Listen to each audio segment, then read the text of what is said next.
Bonjour, c'est Amandine, bienvenue dans ton podcast Écriture Méditation pour transformer tes émotions difficiles et désagréables, pour transformer ton hypersensibilité en des expériences émotionnelles beaucoup plus agréables, parce que la vie est une expérience émotionnelle.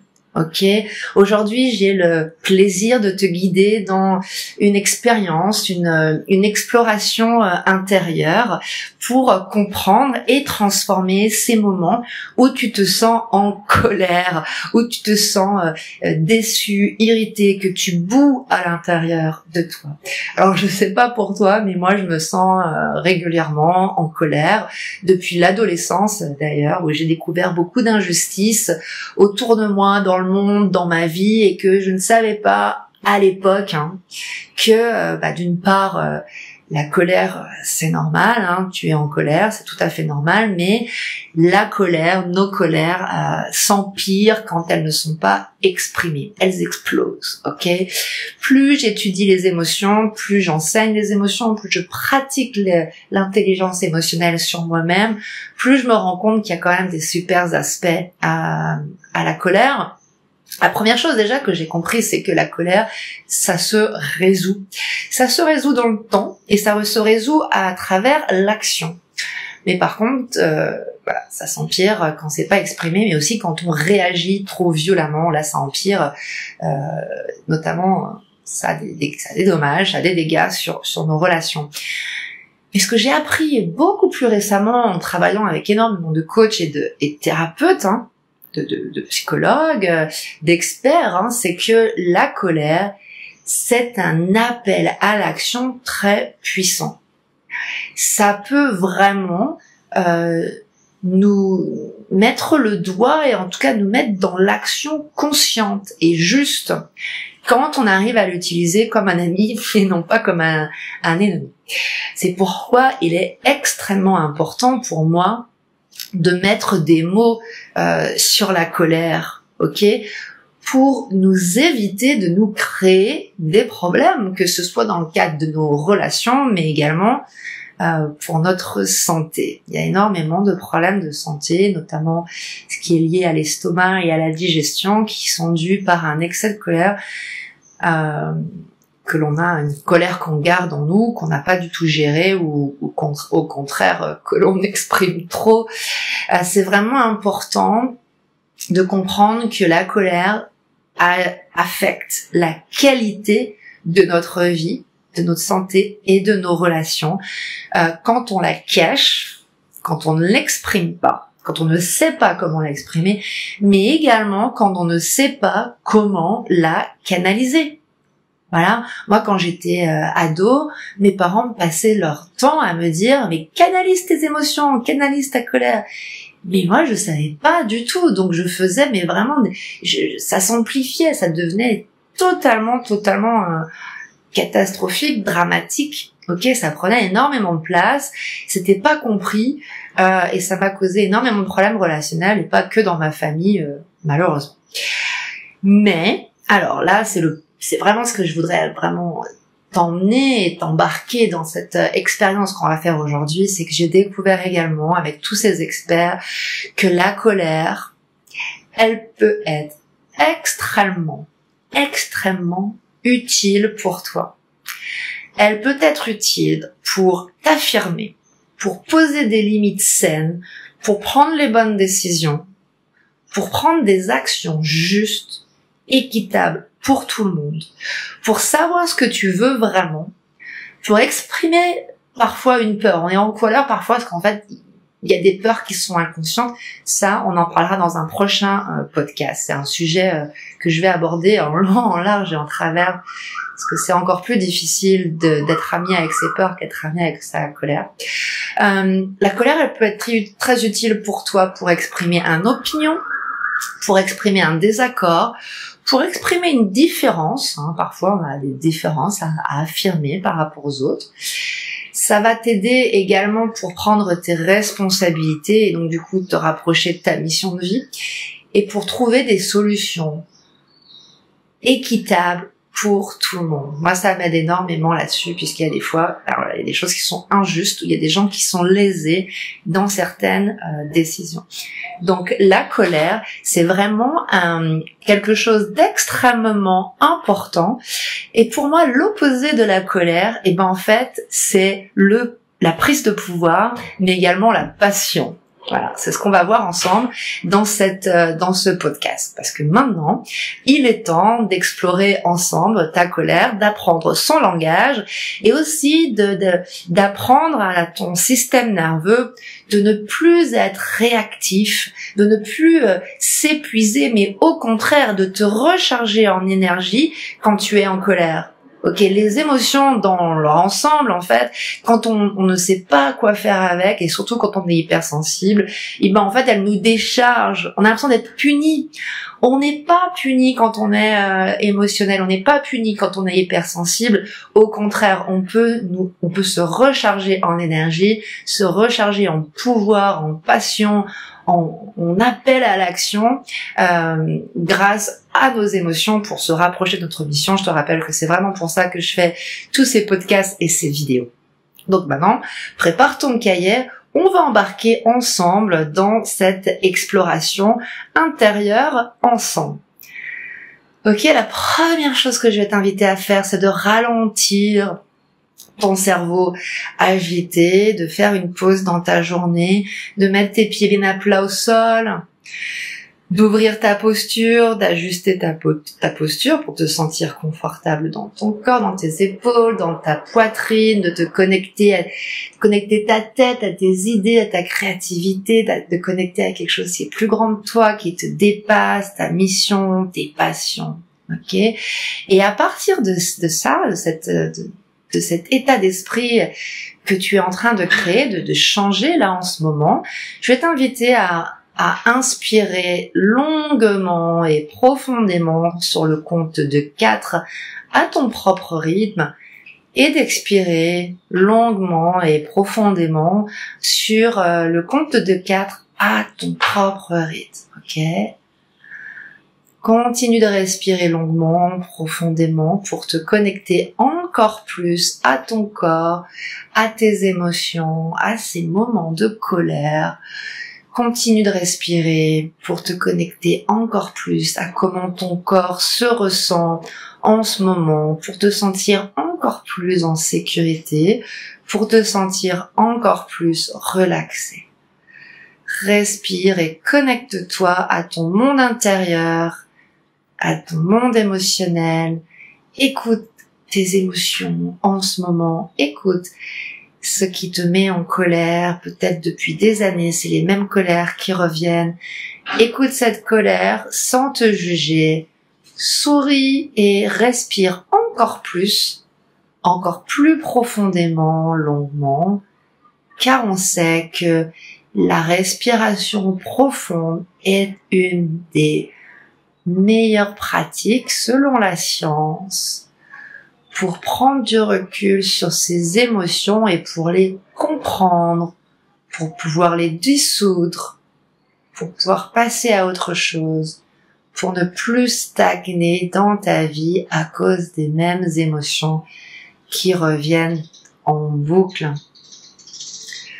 Ok, donc respire et ouvre lentement ton cahier. Et je t'invite pendant quelques secondes, à écrire quelques mots avec ton intuition sur cette colère, sans réfléchir. Voilà, juste de l'écriture intuitive, automatique, inspirée, pour encourager ton cerveau à entraîner ce muscle de l'expression des émotions qui n'a jamais été encouragé par notre société. Ok, mets quelques mots, respire, et tu sens, plus tu écris tes émotions, plus ton corps se détend, plus tes émotions vont se détendre, tu vas pouvoir passer à autre chose, puisque tes émotions, ta colère, c'est juste de l'énergie, c'est juste de l'information, c'est juste de la data en mouvement, in motion. Donc il faut les faire circuler ces informations, ces datas, ces énergies. Ok? Donc prends ton temps et quand tu es prêt, nous allons explorer ensemble cette colère pour comprendre pourquoi elle est là dans ta vie, elle est là pour une raison, et pour apprendre comment tu peux la réguler par toi-même pour avancer librement sur ton chemin, sur ton chemin de vie. Ok? Respire, détends, ajuste ta posture. Et nous allons commencer lentement par une rapide définition de la colère, ok? Le premier message caché de cette colère, c'est que quelque chose d'important pour toi n'a pas été respecté. Ok? Donc, écris dans ton cahier quel est ce besoin important qui n'a pas été respecté. Quelle est ta limite, ton standard, ton code, ton besoin, ta valeur qui n'a pas été respectée? Qu'est-ce qui n'est pas juste pour toi? Ok? Écris. Qu'est-ce que tu veux faire respecter? Puisque le premier cadeau de la colère, c'est vraiment le respect de toi. Tu vas poser des limites, tu vas t'affirmer, tu vas te respecter et tu vas te faire respecter. Donc, prends bien le temps d'écrire ces besoins non respectés, ces valeurs non respectées, ces limites non respectées. Et quand tu es prêt, nous allons décrire cette colère. En anglais, on dit name it to tame it. Nomme ta colère pour dompter ta colère. Ça marche vraiment très bien.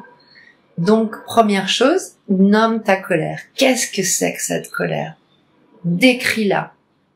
Tu peux décrire des situations où elle se déclenche, des lieux, des personnes. Qu'est-ce qui déclenche cette colère? Et quels sont tes comportements dans ces situations? Qu'est-ce que cette colère, elle te fait faire? Et peut-être des fois tu regrettes d'ailleurs. Quelle situation? Quel comportement? Et quelle action tu peux prendre pour réduire toi-même ta colère? Ok? Je te rappelle que la colère, elle se dissout, elle se détend quand tu passes à l'action. La peur et la colère s'empirent quand on ne l'exprime pas, mais la peur et la colère se résolvent dans l'action. Donc, quelle action peux-tu prendre pour résoudre cette colère? Je t'invite par exemple à écrire 3 actions, là, intuitivement, sans réfléchir. Et vois dans ton corps comment tu te sens quand, imagine que tu as fait ces actions et imagine comment tu vas te sentir. Là, tu exerces ton cerveau, ton système nerveux à passer à l'action pour libérer cette colère qui a été cristallisée, qui stagne en fait dans ton corps. Ok? Et l'autre message de ta colère, c'est que il y a quelque chose que tu ne peux pas avoir. Ok? Ça peut déclencher une frustration qui est une émotion secondaire de la colère. Ok? Donc, écris cette frustration. Qu'est-ce que tu ne peux pas avoir et qui te frustre et qui te crée de la colère? Ok? Écris ta frustration et écris sur quoi tu peux porter ton attention sur quelque chose que tu peux changer. Voilà. Puisque cette frustration, elle concerne quelque chose que tu veux vraiment et que tu peux pas obtenir, là, je t'invite à changer de lunettes, à changer d'angle et te focaliser maintenant sur quelque chose que tu peux changer, quelque chose où tu as du pouvoir, quelque chose où tu as le contrôle, quelque chose où tu as vraiment une influence. Ok? Prends le temps d'écrire ces nouvelles émotions, ces nouvelles actions, ces nouvelles intentions dans ton cahier. Ok? Continue d'écrire, de respirer et sens le shift intérieur, le changement intérieur dans ton corps. Au fur et à mesure que tu écris et que tu te libères et que tu transformes par toi-même tes émotions. Ok? Écris dans ton cahier comment tu te sens maintenant par rapport au début de ce podcast. Ok? Et je voudrais vraiment te dire que ce n'est pas les émotions en fait. Le problème, c'est normal d'avoir des émotions, c'est normal d'avoir de la colère. C'est tes comportements qui généralement te génèrent des problèmes, notamment dans tes relations, mais aussi dans ta santé. Ok, mais tu as ce pouvoir-là de changer. C'est pour ça que l'écriture va t'aider à changer, à prendre des décisions, mais aussi à t'exprimer, à exprimer tes émotions avec d'autres personnes, à lâcher ta colère. Tu vas pouvoir libérer peut-être de la joie, donc tu vas sentir peut-être de la joie là qui monte par rapport à des choses que tu as libérées, puisque je te rappelle, l'inverse de la colère, c'est la reprise du pouvoir et c'est aussi la passion. Et le pouvoir et la passion, la prise de pouvoir, saine, bien entendu, et la passion, ça crée de la joie. Donc, tu peux déjà sentir ce shift entre la colère qui diminue et la joie qui augmente. Et je voudrais également te dire que généralement, quand on a des émotions fortes, on n'a pas qu'une seule émotion. Peut-être que là, en ce moment, tu as de la colère, mais peut-être que tu as aussi de la peur. La peur et la colère, ça marche bien ensemble. Peut-être de la colère et de la tristesse. Donc, regarde mes autres vidéos et mes autres podcasts pour bien prendre conscience et devenir vraiment intelligent avec tes émotions. Je te rappelle également que les personnes émotionnellement intelligentes, elles ont bien entendu des meilleures relations, des meilleures santé, mais elles ont également des meilleures propositions professionnelles et financières. Ça vaut vraiment le coup d'exploiter nos émotions et notre hypersensibilité. Dernière chose que je voudrais te dire, c'est que je suis à ta disposition pour parler de ton hypersensibilité. C'est quelque chose que j'étudie énormément parce que je suis moi-même hypersensible depuis très longtemps. Je pensais que j'étais punie, que j'étais condamnée et que j'étais inférieure aux autres, mais en fait, je me rends compte que c'est un cadeau. C'est juste que la société, elle est hyposensible et que nous sommes en minorité, mais voilà. Donc, n'hésite pas à me contacter en message privé ou sous mes vidéos, sous mes podcasts pour en parler. Je te souhaite une excellente semaine avec cette nouvelle joie et cette nouvelle sensation de sécurité émotionnelle après avoir expérimenté cet exercice. Tu as le pouvoir de créer cette sécurité et ce plaisir émotionnel, j'ai envie de dire. En tout cas, je te souhaite une très bonne semaine. Je te dis à la semaine prochaine pour une autre transformation émotionnelle ensemble. À bientôt et bonne semaine. Bye bye.